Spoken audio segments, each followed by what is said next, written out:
next turn as well, because you can eat the guy. So that you would have no X2s, like, if everything would go so according to plan. Okay. No, that's reasonable. I mean, I guess he did draw land for the Naya Bloodbraid, but likely that could also have been not an X2. I believe he's got another land in hand. I believe I see a fetch. Do you think there's any merit to actually fetching prior to playing the knight there to make it a 3/3? Is there any benefit to making after you just got collective brutality for Well, he doesn't have the a first fetch. time? Does he use a fetch in hand? I believe he does have a wooded foothills in hand. I think I sniped that. If I'm wrong. Yeah, no, I definitely would. There's a Colgan's command as an option. Like, Oh, you're going to okay, get a Colgan's very command. true. You're Knight Colgan's command, that sounds horrible. Yeah, Yeah, now that for is sure pretty you should bad. definitely be doing that. That is pretty bad. And I also. Ooh, a Bloodbraid Elf. Let's see. Let's spin the wheel. Oh, the Temple of Classic. Tilt. You hate to see it, folks. And he's got a Colgan's command. We're probably going to see this line. I do. I believe we are finally getting Okay, audio we now. finally have audio. So I guess we'll do a little We're going to introduction. have our third introduction, guys. Third introduction. Hello, everybody. Welcome to Top Deck Productions. Presenting Friday Night Modern Magic here at GameSwap Mason. Beautiful night. About 20 miles north of Cincinnati. My name is Victor. My name is Hunter. And we are the expert level commentators bringing you some quality content. And, ooh, just the... You guys missed our hard reads of that play. We were just talking about exactly this, is should Patrick have fetched... Oh! This is true, though. He didn't do this line. That's really funny. Wait. Okay, so for those of you that don't know what happened, he simultaneously discarded the land to the Knight of the Reliquary getting shocked, so it ultimately lives as a 3/3 with 2 damage marked. Okay. So maybe is it worth just? I guess that would make Colgan's Man a 1-for-1 then. I still would think it better to fetch. But I guess if you really read your opponent blowing him out, I mean you can blow it up pretty hard. I mean, is there anything John can do instead there? We had Abrupt Decay. Oh, we had Abrupt Decay. Okay. But, I mean, is there any other modes he could have chosen? He doesn't have any creatures in his graveyard. Unless he wants to make himself discard a card. He had no other modes. Ooh, that is brutal. That is brutal. Yeah, I guess that's kind of funny, actually. Definitely did not think about that. It's kind of funny. Yeah, so, you could have also the Scoos, though. Then would you say it is wrong there, then, to be firing off the Colgan's command there? Yeah, okay. I mean, like... The chance of that blowing out. Another Bloodbraid. I believe this is drawn for the turn. This is a pretty good start for the Naya player. Hellbent. All right. Gets Thalia. That's going to be very good against a Bloodbraid Elf. Yeah. 3/2 first strike really makes a 3/2 haste look a little bit worse. And also going to play tapped, you know. He's going to get some more pressure in. Oh, my God. Yeah, I forgot about that. Makes non-basics and creatures. Yeah. It's also good if you get in turn 3 against their turn 4 Bloodbraid Elf. We're not going to see that, but you can... really like set a guy back. Like 4-drops look a lot worse on turn 5. Yeah, so despite Patrick's kind of mediocre mulligan that we saw, he got Thoughtseize. It really wasn't bad, dude. He had Thoughtseize, he still had turn 1 drop, a 2-drop, a 3-drop, a 4-drop. Well, so when he got Thoughtseize, he had the Knight, the Voice, and what else? Scoos. And the Scoos? Yeah. And then he drew the 1-drop for turn 1, had a 2-drop, and then had the 3-drop, and then drew the 4-drop on turn 4. So...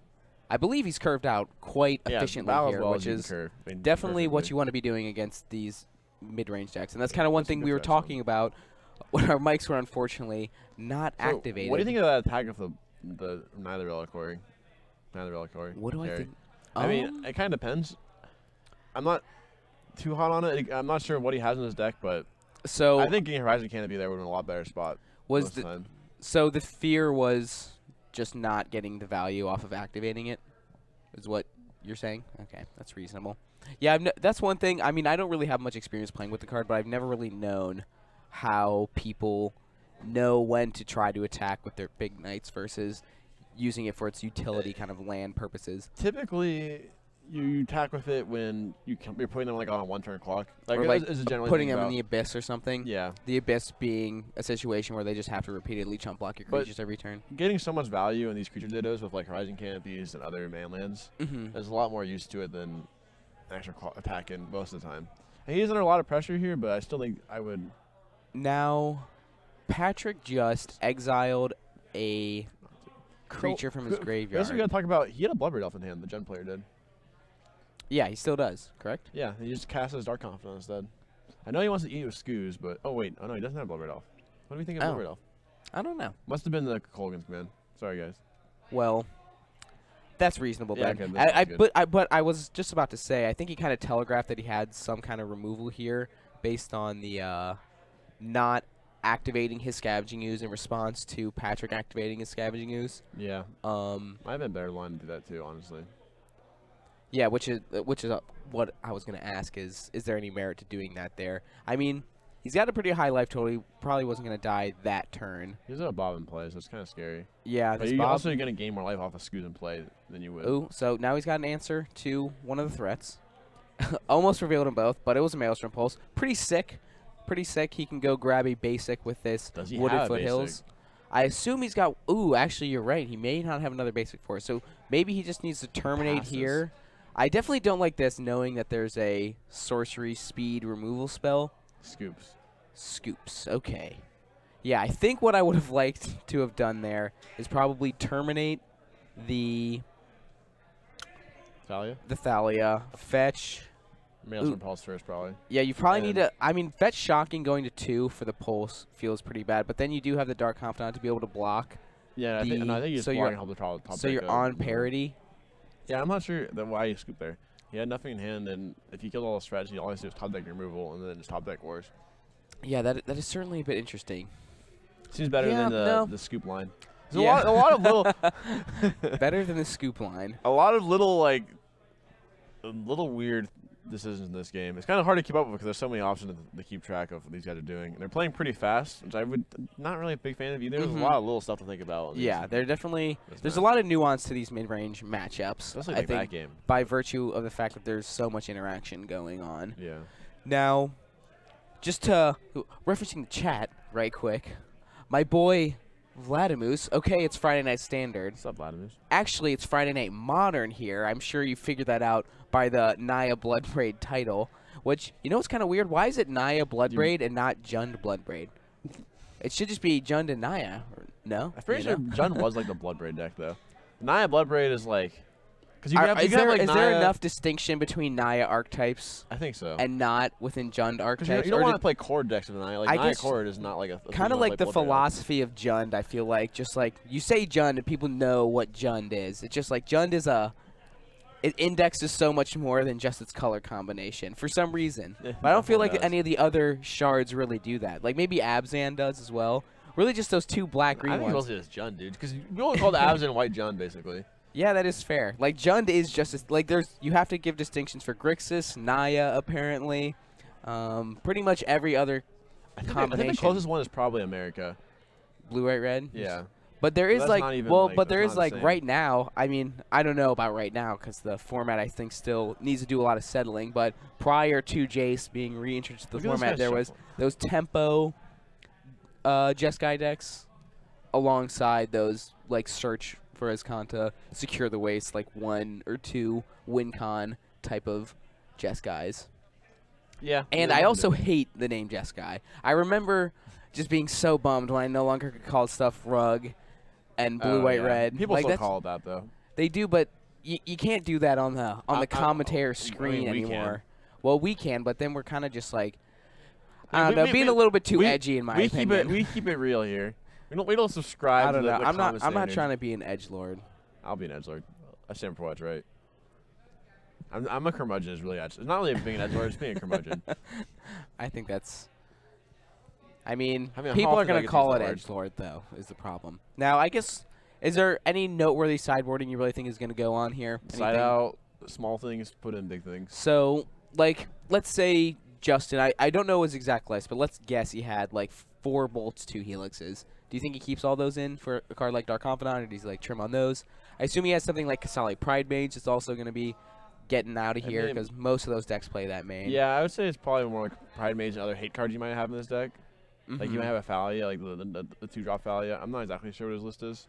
Is the 2-drop Thalia good against Jund? I would say it's not that great. It's not that great? You think it's good? I mean, I mean, people keep it in against me, and it's like either really good or just gets bolted, like the turn it gets played.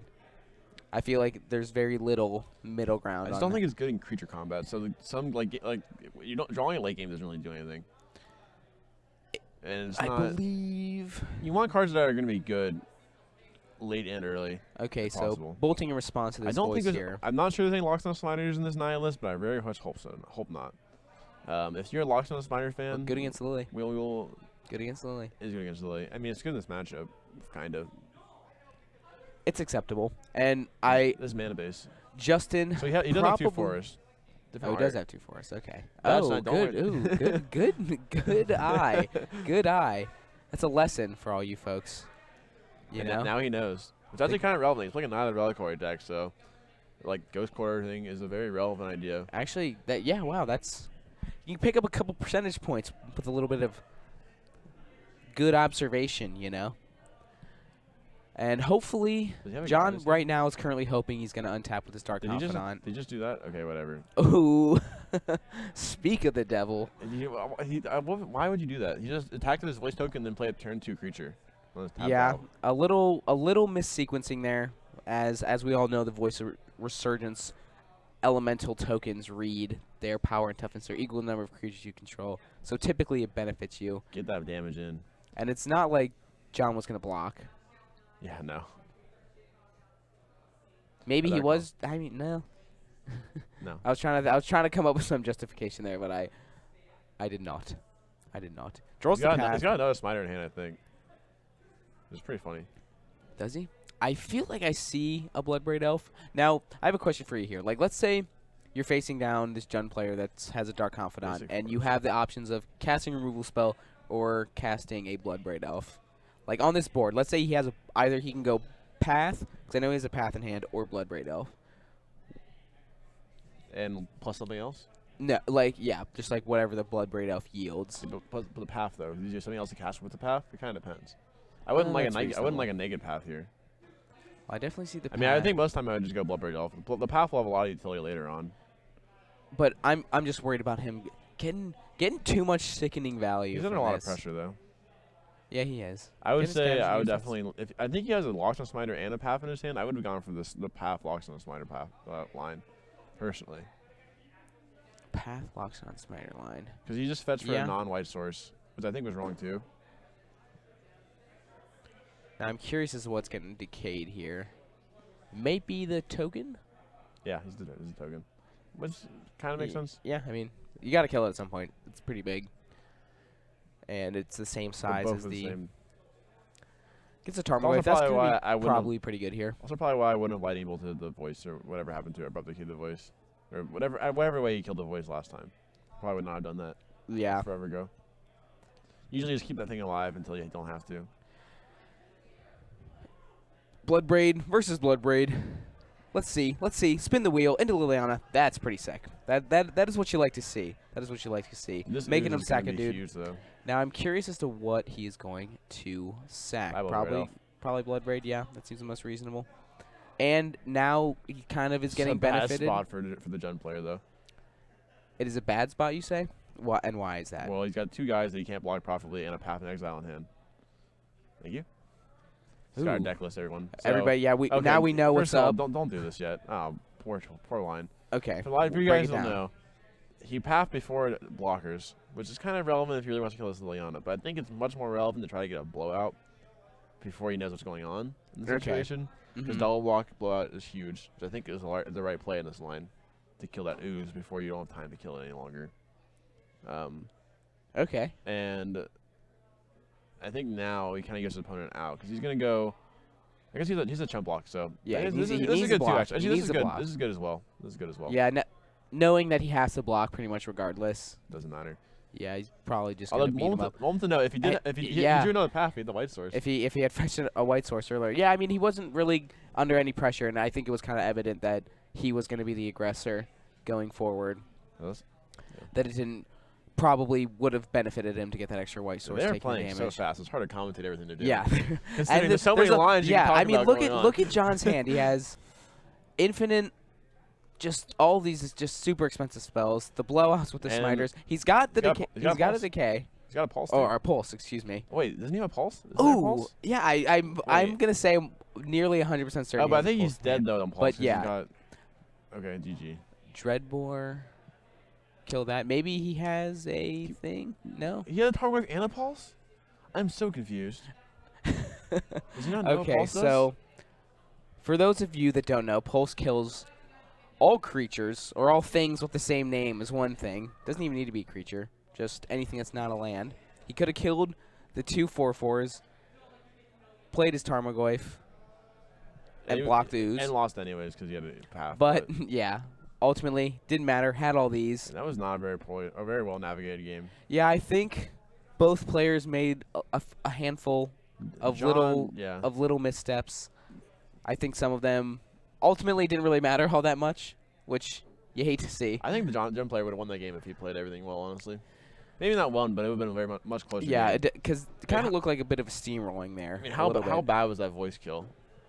He literally spent his turn. I mean, it didn't really seem that bad at the time, but I kind of think I may have done that, honestly. Is that no? Yeah, don't do that. So don't do that. Don't do that. Take well, the 2. I need to like think back to what the situation was. It was just a lone voice on board, correct? It was like the turn after he had untapped. Yeah, if the option was either kill voice or play Dark Confidant, I definitely think I would have played Dark Confidant. I think you just don't kill voice there no matter what, even if you don't have an option, even if it's like nothing or kill voice. Yeah, because I mean, Jund doesn't really take all that much advantage of the, or doesn't really get punished super hard by the. Yeah, not very much so. By the static effect that kind of voice has on the game. Okay, okay. And you're taking way more damage. First of all, he had to abrupt-decay the voice token instead of the Lux on the Smiter. Right. And how much damage he took. And he took already 4 points off of or he took 2 and then 3. He actually took 1 and then 3, but he should have taken 2 and then 3 off the voice token before he even got killed, which was already more damage than the voice would have done by itself. Okay. And he had to use another turn real slow to kill the voice token itself, when he could have just been taking the same damage and not less, and kill Lux on the Smiter. But okay. I mean, his life probably would have been like almost 8 points higher. I think. Yeah, there's actually a lot more nuance to that little distinction than I was initially giving it credit for. I think ultimately the bigger downfall was the pulse turn. But he was dead anyways at that point. Oh, hello everybody, welcome on back. I think if he navigated it all well, he actually. Yeah, because I mean, he definitely had a lot of tools in his hand. I mean, you hate to lose a game and be looking at your hand full of 6 spells. Yeah. That you were unable to cast in the duration of the game. That feels pretty bad. Now we got about 29 minutes left. Let's get another match. I think. Is there any chance that you, Scott, up at the front? No. What's up, everybody? Can go look for a match? Okay, he's gonna check it out. In the meantime, you get a hang. Hang back here with the boys. Crack a cold one open. Crack a cold one. Just sip on a bev while you're back here. Talk about some mid-range lines. So, honestly, I kind of want to discuss Naya as an archetype now with this Bloodbraid Elf being reintroduced to the format. So do you think it is a poor choice to have Loxodon Smiter's main deck? Because I'm going to play kind of Devil's Advocate a little bit, because I maybe think I kind of can almost convince myself to play with it just because of how prevalent I feel Liliana's going to be. Because with Bloodbraid comes Jund, and Jund, as we saw here, and apparently it's incredibly popular online. I don't play online, but that's just word on the street. So if Lily's stock goes up, I think then Smiter's stock goes up even more. But maybe, simultaneously, it's just kind of win more against them, and it's kind of unnecessary, and your cards are good enough as is. But then again, maybe it's just so sick. It seems really bad against combo decks. Nothing would feel worse than playing against Scape Shift and tapping out for a turn 3 Loxodon Smiter. I would feel very bad about that. It's just so much worse than Naya the Reliquary in that spot. Like I don't. It is, but does it serve a purpose as maybe like Naya the Reliquary 5 and 6, or just like 3-drop 5 and 6, or are there other 3-drops you'd look to go? Tireless Tracker though. Yeah, Tireless Tracker is a pretty sick card. There's a lot of really good. Tireless Tracker is a pretty sick card. You know, and also can we talk about we have game 3. What? No, we don't. No, we're gonna be going to a different match, game 3. Oh, cool. Sorry. So we got a match coming up for you guys, but in the meantime, while they're getting set up, you hang on back. So hang on back with the boys. Another 3-drop that's sick that we never talk about. Fiery Justice.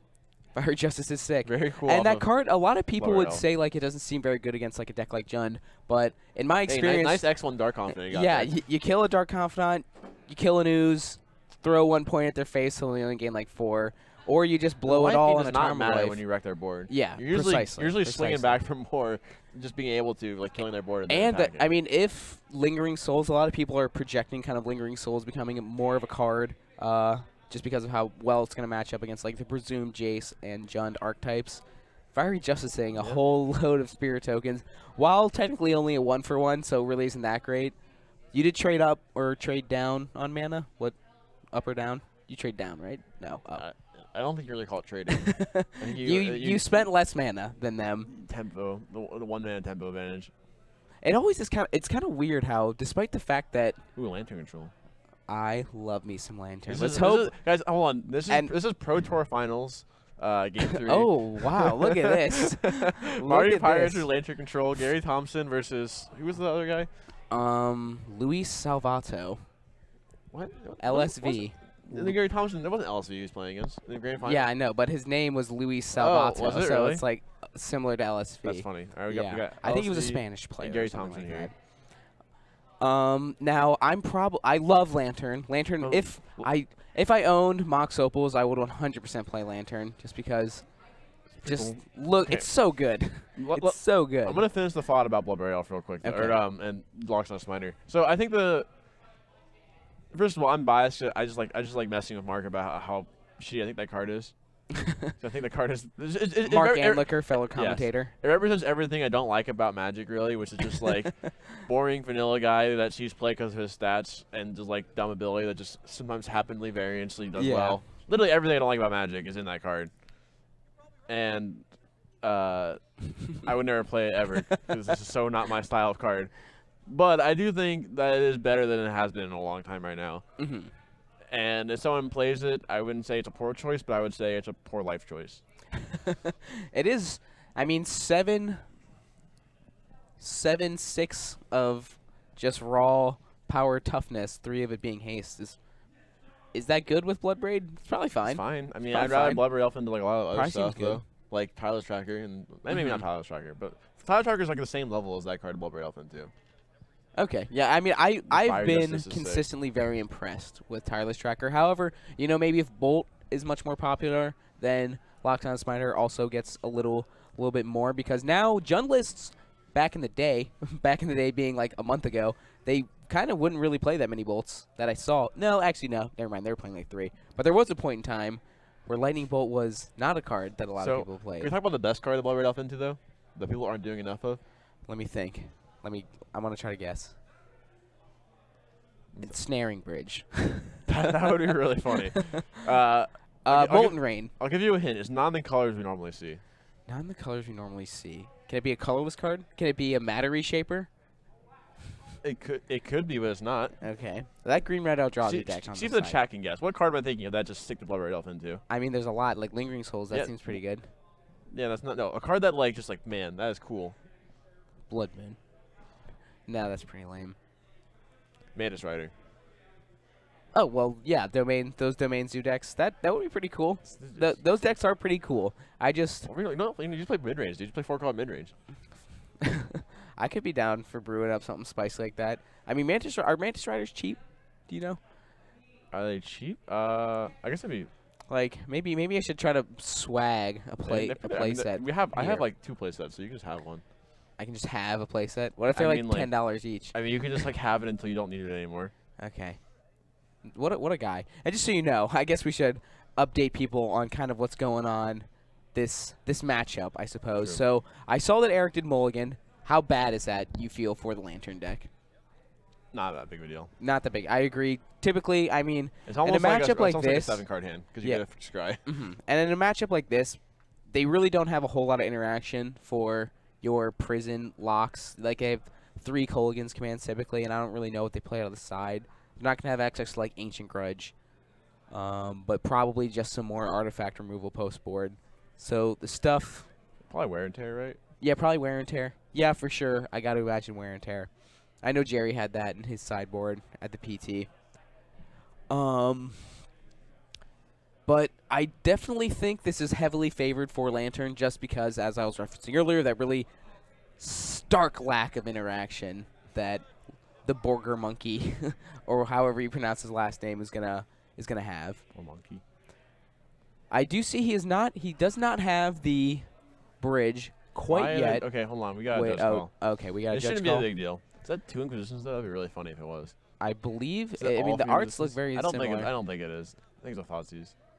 But it's funny. Inquisition Thoughtseize. It kind of looks like they're different set symbols. Oh, maybe they are. There is no Inquisition, you're right. And then it's just a different set of Inquisition. That's funny.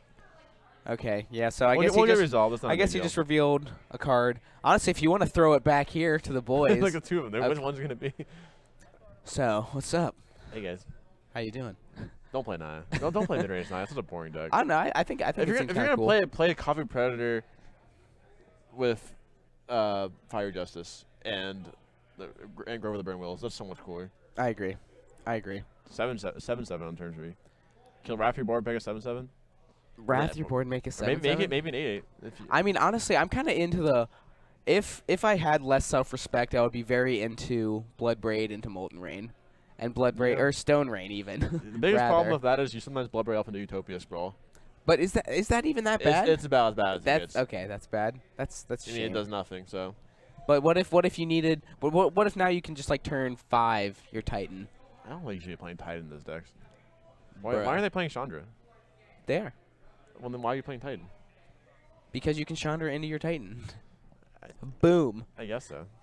They're also playing like Storm Breath Dragon and stuff. I like the dragons more because dragons kill planeswalkers and like Titans die to a lot of nonsense. Ooh, Thoughtseize. I gotta imagine he's gonna take this Kolaghan's command. Yep, and Eric went right for it because he knows that is the only card that effectively really matters. Even though he does not have the bridge yet. I don't believe he has in his hand. Well, but this is still looking. He has double Ancient Stirring. Double Ancient Stirring. That is pretty good. Would you say? Right there. Interesting. Would you say? Well, I gotta imagine that's just gonna be milled at some point. Would you imagine that, or would you argue that Ancient Stirring is the best cantrip in Modern? I mean, yeah, sure. It's kind of a silly question, right? I mean, for the decks that you can play, then it's obviously broken. It's a big constraint. Do you think there's any? Just because people like talking about bans and stuff. I know. Oh, ban for Ancient Stirrings? Yeah, I've heard that theory float around the Aether Sphere. I think that'd be silly. I think it would be a little unnecessary. Yeah. I mean, it's not like these decks are broken. It kind of does feel bad when you're playing against Tron and they double Ancient Stirring and they're 2 missing Tron pieces and you just feel bad. But yes, I think definitely agree with that. Campbell. If we want to throw that card up on the screen, is that even good here? I mean, that actually probably is semi-reasonable. Yeah, he can't cast things. It's pretty good. Well, he can cast them. He'll just take 2 damage. Yeah, but he gets a little gain and drain for every non-creature spell that's cast, I believe. Surprised he didn't mill, honestly. Well, yeah, no, I'm surprised he didn't mill himself right there. Mill himself? Yeah, I do think that kind of is something that a lot of players miss when they're playing Lantern is how effective the self-mill is just for giving you more looks at probably the 1 or 2 prison kind of lock pieces that you need. Oh, and there's the bridge. Oh, there you sitting on top, and he's got. Don't Ancient Stirrings. He's got. Well, actually, maybe you should Ancient Stirrings. You don't get by the X ones. Yeah, definitely Ancient Stirrings here. So you are Ancient Stirrings? Yeah. Because can you cast it? You can. You can just use the mana from Spire Ministry. No, I mean, you can't cast the bridge though, right? No, but he'd rather have the Ancient Stirrings so you can cast a 0 or 1 drop or land next turn. Oh, so okay. To the goblins. Because he's pretty locked out now. Like this is a pretty. So this is a hand size concern. Yes. Does he have to look at the other 4? Can you just I don't think you do actually, because look doesn't say that you actually have to like. Yeah, like what are the specific like rules text for? I'm pretty sure if you put him 4 on the bottom, you've already assumed that you've looked through him. So he's not. So he can mill himself now, and then in turn to try to draw a 0 drop if he'd like. Yeah, I actually think that would probably be correct. I got to imagine. Especially since a lane on top, so it's not doing anything else. I would probably just mill the Codex Shredder and not actually with the Pixis though. At this point, who are you saying Eric is solidly favored? Solidly favored. He's taking a lot of damage here though. So he's taking a big punch. So 6/8. So he's gonna go down to 2. Oh man, he needs to draw land next turn actually, or 0 drop. He's okay. So if he gets bolted, yeah, that'll take him down to 10, and then he's getting attacked for 8 on the ground. Yeah. Am I counting that correctly? And there will be 3, 4 1/1s in play. Yeah, an absorbent amount. So he can also cast that. Like that's fine too. That is the thing he. What, he cast Linger Souls? Yeah. Okay, whatever. Yeah, which just pile it on, sure. Yeah. Ultimately, it's going to come down to if he's able to empty his hand the following turn. You're going to spend the mana. Yeah. You do have to. Lingering Souls is not free. There we go. Aggressive. It's always funny when people like tap their cards too hard and they just like start spinning out of control. That always gets me a little off. Trigger? Oh, did he miss the trigger? No, I think just an emphatically triggering. Oh, just so you know, everybody, don't worry I like about Lantern. You guys are all the wrong. the camera zooming in and out. That's just because the autofocus accidentally will kind of grab the top of their hand if they get it up too high. It resolves itself. So let's see. Okay, he's bolting here. Let's see how the Lantern player plays this. I assume I hope he knows he has to mill himself all 3 times if possible. Yes. So he's gonna have 5 looks total. At a 0 drop. At a 0 drop. Yeah. And then he's just gotta basically. Okay, looks like he's doing that. See or if he's. let's see if he knows that. If he mills the opponent, I'm gonna be so sad. Okay. Ah, there you go. So 1, and there you go. Well, there you go. There we go. And now we're in good shape. Because now, no longer is he able to attack. He's got. It's not relevant. It's a Bedlam Reveler though, so he's gonna get some free looks. So this is like the last free turn I would say What Luke is has. that face down card near his graveyard? It's a Pixis card. Don't worry. That's a Pixis card? Yeah. Okay, he does have a Pixis. For some reason, I was unable to see So we're that. gonna see this Bedlam Reveler. Hopefully it's good. Yeah, he's gotta somehow get a bolt. He really just needs. I bolt. think he does have a Bedlam Reveler in his he hand. does. Yeah, no, I'm saying it's gonna be his last turn that's relevant. Oh. Yeah. So. And then maybe we can just sit here and watch. He needs a Colgan's Command or a Lightning Bolt. Those are really the only 2 relevant cards. Even though your Removal Spell doesn't do anything here. Is there any spell he can cast that will make his 3, opponent 4, draw cards? 2. No, I don't think so. Maybe it'd be cool if he did have one though. Yeah. Was that one thing that says target player loses 2 life? Or maybe like an an engineered explosives would probably be good here. That wouldn't do anything. He's got would do. That would. Well, be he pretty can good. next turn he could cast it for 3 and pop it. Well, he's got Welling Jar in play, so it's not that relevant. He really needs to be able to find a thing right now, which he did not. Okay. Well, he's got a Faceless Looting, so he's got and a land. Got one more look. And a land. He's gonna look. Yeah. So I presume you probably did he already play land this turn? You should fetch first. Yeah, you should fetch first. Well, no, you should play the fetch and then. Well, you fetch first, right? Because you know the card on top. It doesn't matter. No, because you can mill your card on top anyway, so it doesn't do anything to. Oh, okay. Yeah. Well, no, I mean, wouldn't you want him? Well, if he knows it's a good card on top, then you can just use the mill rock on it. But you're gonna get a free look that you can't mill anyways with Faithful Looting. That's the only card that matters. Okay. Okay. That's reasonable. But he didn't find anything, so I think he's just dead here.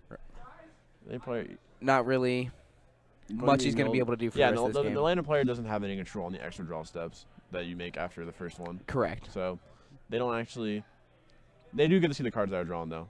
It is still revealed from each draw, but the lander player doesn't have priority to be able to activate any of their pixies or what are those rocks called? Well, you mill got rocks, the mill rocks. You got the Shredder, Okay. Codex Shredder, Pixis of something Pixis like of Pandemonium. I think or something. there's a name for it. I think they're just called mill rocks. Yeah. Did he just mill his opponent there? Did that happen? Whatever. Did he? I don't know. I wasn't paying attention. I think the game's pretty much. Yeah. I'd say the game is over if the lantern player plays as well. Yeah, which basically nothing that the Mardu player has really matters. Does the Liliana matter? Are we getting rid of that? I mean, it can't take up to ultimate, so. Yeah, I would mill it. So you probably You get rid of that. Turn. I don't know why you didn't. Plays another So it's gonna be fun. Lantern of He Insight. does have 2 favorites losing in the graveyard, so there's some actual. Oh, actually, yeah, that is the very thing. true. And that's kind of an interesting thing I kinda because forgot about that. I remember I enjoy playing against Lantern from a Death Shadow perspective just because you have a lot of instant speed card draw and like additional card draw because that having the ability to have that uninterrupted card draw against Lantern is just so crucial. Like Yeah. I would argue that Ancestral Vision is one of the best cards you can have against Lantern. Oh, yeah, just because you just get 3 cards that they cannot interact with. Or hit them and win the game. Yeah, or hit them and They can't then make cast their infinite spells. angel tokens Yeah, and that's a with your good way to Kiki win. Jiki and your Restoration It's a Angel. pretty sweet one, honestly. I've done that before. Felt really good. Or attack with like 5 or 6 1Xs. That's getting milled. Get that out of here. Yeah, it doesn't really do much though. No, he is sitting pretty having the welding jar. That welding jar, it's such an innocuous card, but it's so frustrating when they have it because it's just like I actually like really have to kill everything twice, and it just is so annoying. Yeah, cards. It really limits like the good draws you can get in your deck. I probably would mill it, but it's really not a big deal either way. Mm-hmm. You're just gonna let me Yeah, draw. That's just- fine too. Oh wait, no, actually, in your draw skip. And before draw, before you cast it. I'm curious as to what the Oh, that's gonna be game. Oh my goodness. That's funny. Oh wait, so that was the flashback looting. Yeah. Damn, that was a good looting. I definitely call this redemption. I totally forgot about this Fateless looting in the graveyard. So You got discard 2 cards, but whatever. yeah, he that is not. Oh, Definitely- he just scoops him up, even though. Well, that's it. Wow. Okay. R.I.P. He should have. He definitely did not resolve that Fateless looting. Yeah, he needed to Game discard lost. the cards. He got. Maybe Well, he discard just Colton, pitched it. man. Maybe he misclicks. What he did was flow 3 and then discard Colgan's Man is the first card. I think that's what we saw. Yes. I mean, that's like how resolving the spell properly. But GG. I mean, I was that an early concession at all either? Because No, I he feel just like, died. What do you well, mean? he can save the thing for a turn. Maybe he draw just, he just thought twos him, dude. Did 2 life. Oh, he's at 2 Yeah, life. that's ooh, the lie, yeah. Ooh, you hate to see it. Yeah. You hate to see it. Okay, that makes a lot more sense. All right. Reasonable. Oh, yeah, I definitely did not factor that in. Well, I guess going to be running back to us now with conclusion of that round. So, what are your thoughts? What are your thoughts after that first round? We got to watch a little bit of interaction. I feel bad. We shouldn't call it out. I honestly forget Painful Looting how good that is against Lantern. We just talked about like the draw stuff. Which I kind of presumed right off the bat that the matchup was going to be really bad for the Marty player, just because I forgot about that card filtering that they have access to. Because typically you associate card filtering with the blue cards. You still think it's bad? I mean, the only reason he got there is because he pressured him so fast and he got a bridge pretty late. Yeah, I mean the Goblin Rabble Master is interesting tech. I don't believe that was in the Pro Tour list, but that thing comes in hot. You know, Yeah, no, attacks for 1 on turn 3, then 8, right? No, 6. 6 the following turn, And then you're dead, basically. and then you're dead, pretty much, almost assuredly. And I mean, especially if you can back that up with, I especially like it kind of in the zoo lists, if I'm going to be honest, because Lightning Bolt is good against everything you have anyway. The problem is Imagine a Extras are Bloodbraid awkward. into a Goblin Rabble Master. That seems dirty. Yeah, Right? That seems. dude. X2s that don't make any value, like necessarily, kind of can be kind of awkward though. Colgan's Command very good against his meta. With a Yeah, 3/4 I of mean, list. Colgan's Command is just a good card. I think. I mean, when I'm playing control, like I don't really care if you're playing Rattle Master or not. It doesn't change anything from what I'm doing. No, I agree, but it's really those. I mean, I think the places where Naya is going to struggle the hardest is going to be against these combo decks, Yeah, and that's pretty sweet. That's a quick beater. A good line is like turn 2 Thalia, turn 3 Rattle Master. It's kind of cool. I mean, you can even just turn to a Rabble Master with help of the Noble Hierarch. You can't turn your Rattle Master. That's Which kind of sick. that seems pretty good. I mean, are you playing Noble Hierarchs in your Wild Mikado list? Oh yeah, no hard sure. in Naya decks. Okay. I need to pick up some Nobles. I think so. I need to pick up some Nobles, even though I'm pretty sure they're like a Are you trying to zillion play Naya? dollars. I could Dude, if you're playing toy with color, it. You're playing that Man's Rider deck. You can play Naya. You can play. I wanna- Taps for blue. I would be interested in playing like a domain zoo list with like tribal flames and such. I've seen those floating around. Sure. Even though I hate having to think so much about my fetching. It's so frustrating just having to like tank for 30 seconds on the first turn just deciding what land you're going to fetch and having to have like this deep knowledge of your fetch lands. And it feels so bad making mistakes like week 1 playing a deck Like the because turn you're one you bad play at a land. fetching it. Nothing feels better than the very first thing you do is playing a land and making. And the mistake was playing the land. Yeah. I've done that before where you're like you play your Scalding Tarn instead of like your Polluted Delta and you've got to like ask your opponent like, hey, is it cool if I take this back? Or like have you been in those situations where you realize right off the bat you played the wrong land and just like picked it back up really quick and played it? Are you allowed to do that? Or could you get a judge called on you for like can you undo that really quick? Is that an option? At FNM, No, let's say a competitive No. REL tournament. If the hand left your table and you like played it, and you're like kind of your hand is like left the gesture from playing the land, you can't like be like can take it back. Okay, that's a damn shame. That's a damn shame. I've definitely done that before. I think cool opponents will let I think I've you. done that before too. If I'm being honest, I mean when you're in Star City, you And I realize think that I've the let mistake is people take important. that back. Yeah. I give them the sure motion. I don't. Yeah, Even really say I anything. try to not rules lawyer people super hard, even though. Unless they do it to me first, and I'll rules like Yeah. like a damn fiend. Then it gives me no greater satisfaction than rules lawyer an opponent that just rules lawyered me. Yeah, it is. It does feel pretty good, especially when somebody like calls you on doing something incorrectly. Yeah. That wasn't even incorrect.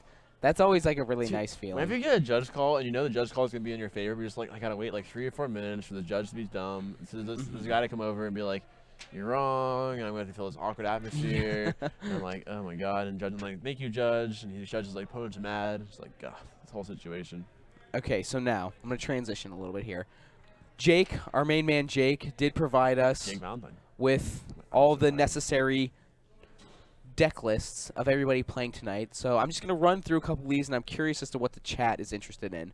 So we got some Lantern, as we saw. We got some Blue Moon Cheerios. That's a name I haven't heard in a long time. There's a Cheerios. We got some Naya, Marty Pyromancer, Affinity, Jund, Scred, Ponza. I'm curious as to if this Ponza player has Bloodbraid. Hopefully he does, because it seems quite good. It's a red-green deck. We got, I think, Jund Moon, if I'm reading that correctly. More Affinity, Burn. Ooh, we do have some Tribal Zoo. Esper's Goryo's Vengeance. We got some Blue-White, some Eldrazi, and Mono Blue Tron. What is this word? What is that? Reuben? A sandwich? I'm really good at reading bad handwriting. Zubin? Zubin? I think it's the Zuberries, or whatever that's called. Zubin? Definitely a Z, It definitely looks like Z-U-B-E-R. Zuber? Zubin? So if you guys, do you know what the Zubin deck, I don't know if it's spelled like this. The Zubi deck, that's like you plays the 1/2s. It's also play online. You know what I'm talking about at all? No. This, a deck. If the chat, don't let me know if you've heard of this deck. But you know what the Zubera are? The Zubera? No. Zubera are 1/2s that whenever a Zubera, whenever it dies, it has an effect equal to the amount of Zuberas that have died this turn. And the effects range from drawing a card, putting a 1/1 to play, dealing 1 damage to a creature or player, making a discard a card, or gaining life, or gaining 2 times the life, I think. So well, how old are these cards? Very old. They're Kamigawa. They're modern legal. They're a Okay. modern deck. Okay. But you play that, you play a mill deck, and you play Rally the Peasants, Rally the Ancestors. Okay. So you get back like a 10 Zubera. You like mill for like a third of your deck, get back 10 Zubera and a sack effect, and then put like a crazy amount of stuff into play. Intern dash. It's the goal of the deck. Okay. Zubera. Okay. Maybe that's what this is, because I don't know. I don't know what else that could possibly I'm pretty sure it's be. a Zubera. I'm pretty sure it's Zubera, which is a sick deck. So maybe if you guys are interested in some Zubera, I don't know. It's definitely a tier 4 deck, but it's pretty cool. I guess I'll answer. I am Send. He's asking who is playing Affinity. We don't have any deck lists. Nobody's given us any deck lists this evening. I have you Affinity deck list. Look up every Affinity deck ever. They're all the same. They're all pretty range. I'd say 56 cards are almost locked in. Maybe like 55. Do you feel like playing S Champion? Do you feel like playing Master? Yeah. Like, whatever's feeling your fancy. I'm pretty sure 99% of people play Galvanic Blast and 1% of people play Thoughtcast. So you got the hipsters that are Thoughtcasting. You could even play some Shrapnel Blast if you're really feeling it. Or I've even seen some people play like Dispatches. And there's some crazy shenanigans you play in these Affinity decks. When you have access, we got Mark Larson. Move the camera. Mark, you move the camera. Can you move back? Oh, it's Mark, now it's like you messed up the angle. Now it's like mostly on Victor. God damn it.